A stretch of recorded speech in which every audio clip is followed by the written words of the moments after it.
गुस्से की दवा। एक स्त्री थी। उसे बात बात पर गुस्सा आ जाता था। उसकी इस आदत से पूरा परिवार परेशान था। उसकी वजह से परिवार में कलह का माहौल बना रहता था। एक दिन उस महिला के दरवाजे एक साधु आया। महिला ने साधु को अपनी समस्या बताई। उसने कहा, महाराज, मुझे बहुत जल्दी गुस्सा आ जाता है। मैं चाहकर भी अपने गुस्से पर नियंत्रण नहीं रख पाती। कोई उपाय बताइए। साधु ने अपने झोले से एक दवा की शीशी निकालकर उसे दी और बताया कि जब भी गुस्सा आए, इसमें से 4 बूंद दवा अपनी जीभ पर डाल लेना। 10 मिनट तक दवा को मुंह में ही रखना है। 10 मिनट तक मुंह नहीं खोलना है, नहीं तो दवा असर नहीं करेगी। महिला ने साधु के बताए अनुसार दवा का प्रयोग शुरू किया। 7 दिन में ही उसकी गुस्सा करने की आदत छूट गई। 7 दिन बाद वह साधु फिर उसके दरवाजे आया तो महिला उसके पैरों में गिर पड़ी। उसने कहा, महाराज, आपकी दवा से मेरा क्रोध गायब हो गया। अब मुझे गुस्सा नहीं आता और मेरे परिवार में शांति का माहौल रहता है। तब साधु महाराज ने उसे बताया कि वह कोई दवा नहीं थी। उस शीशी में केवल पानी भरा था। शिक्षा। गुस्से का इलाज केवल चुप रहकर ही किया जा सकता है, क्योंकि गुस्से में व्यक्ति उल्टा सीधा बोलता है, जिससे विवाद बढ़ता है। इसलिए क्रोध का इलाज केवल मौन है। सदैव प्रसन्न रहिए। जो प्राप्त है पर्याप्त है।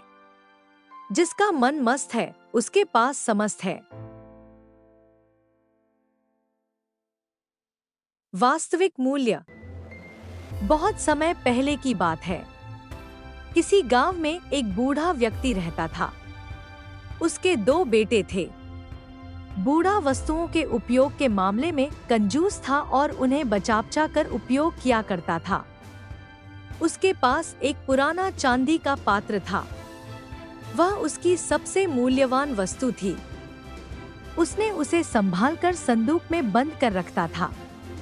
उसने सोच रखा था कि सही अवसर आने पर ही उसका उपयोग करेगा। एक दिन उसके यहाँ एक संत आए।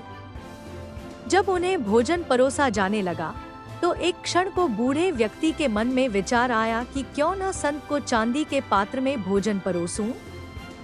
किंतु अगले ही क्षण उसने सोचा कि मेरा चांदी का पात्र बहुत कीमती है। गांव-गांव भटकने वाले इस संत के लिए उसे क्या निकालना। जब कोई राजसी व्यक्ति मेरे घर पधारेगा तब यह पात्र निकालूंगा। यह सोचकर उसने पात्र नहीं निकाला। कुछ दिनों बाद उसके घर राजा का मंत्री भोजन करने आया। उस समय भी बूढ़े व्यक्ति ने सोचा कि चांदी का पात्र निकाल लूं, किंतु फिर उसे लगा कि ये तो राजा का मंत्री है। जब राजा स्वयं मेरे घर भोजन करने पधारेंगे तब अपना कीमती पात्र निकालूंगा। कुछ दिनों के बाद स्वयं राजा उसके घर भोजन के लिए पधारे। राजा उसी समय पड़ोसी राज्य से युद्ध हार गए थे और उनके राज्य के कुछ हिस्से पर पड़ोसी राजा ने कब्जा कर लिया था। भोजन परोसते समय बूढ़े व्यक्ति ने सोचा कि अभी-अभी हुई पराजय से राजा का गौरव कम हो गया है। मेरे पात्र में किसी गौरवशाली व्यक्ति को ही भोजन करना चाहिए। इसलिए उसने चांदी का पात्र नहीं निकाला। इस तरह उसका पात्र बिना उपयोग के पड़ा रहा। एक दिन बूढ़े व्यक्ति की मृत्यु हो गई। उसकी मृत्यु के बाद उसके बेटे ने उसका संदूक खोला। उसमें उसे काला पड़ चुका चांदी का पात्र मिला। उसने वह पात्र अपनी पत्नी को दिखाया और पूछा, इसका क्या करें? पत्नी ने काले पड़ चुके पात्र को देखा और मुंह बनाते हुए बोली, अरे इसका क्या करना है? कितना गंदा पात्र है। इसे कुत्ते को भोजन देने के लिए निकाल लो। उस दिन के बाद से घर का पालतू कुत्ता उस चांदी के पात्र में भोजन करने लगा। जिस पात्र को बूढ़े व्यक्ति ने जीवन भर किसी विशेष व्यक्ति के लिए संभाल कर रखा, अंततः उसकी ये गत हुई। शिक्षा।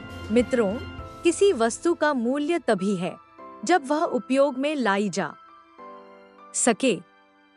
बिना उपयोग के बेकार पड़ी कीमती वस्तुओं का भी कोई मूल्य नहीं। इसलिए यदि आपके पास कोई वस्तु है तो यथा समय उसका उपयोग कर लें। सदैव प्रसन्न रहिए। जो प्राप्त है पर्याप्त है। जिसका मन मस्त है उसके पास समस्त है।